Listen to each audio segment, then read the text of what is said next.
Hi everyone, this video is going through question P1Q2. So Sandy has some questions about expenses she can deduct for next year.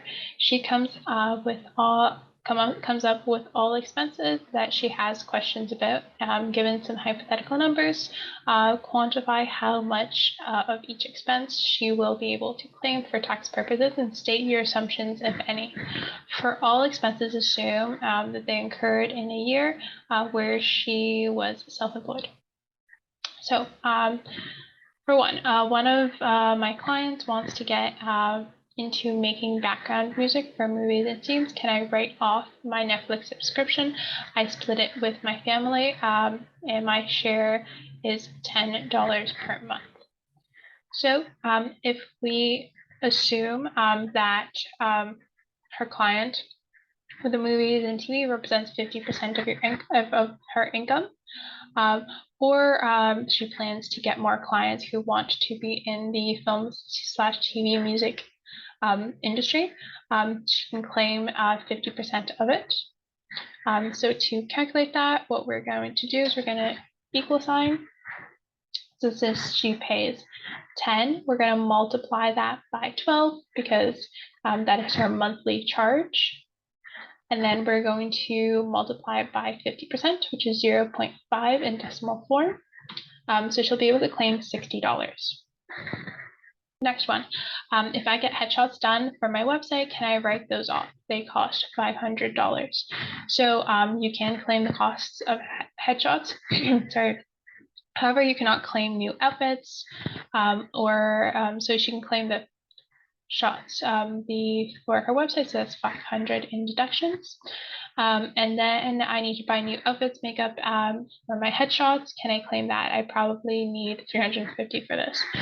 So she cannot claim new outfits, makeup, as they would likely be used more by you personally than they would be needed for these headshots. Next is I need to spend $400 on travel this year. This will be split between public transit and Uber. About half of it is related to business, the rest is personal. So she can claim 50% of this because she can only claim the part that is related to work. So what we're going to do is we're going to put equal sign 400, and then we're going to multiply it by 0.5 again for 50%. And then I plan to spend 200 on coffees, taking out people in the music business industry who are potential clients. I heard I can only claim 50% of that. Is that true?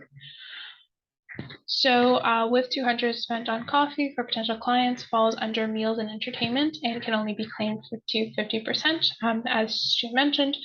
So again, to calculate that, what we're going to do is we're going to put 200 multiplied by 0.5, which is 50% in decimal form, and we're getting 100 that she is able to claim. Then the last one is I plan to spend 250 on stationery, notebooks, pens, etc. To help me stay organized with my business. So since this is all related to business, she'll be able to write off the entire amount. So what we can do is 250, and those are all of her deductions. Again, the assumptions I did not write out because I spoke to them orally, but you should be writing out all of these right over here. Now that we have all of the deductions, what we can do is we can add them all up. So yeah, just using the sum function, selecting the area we want to add.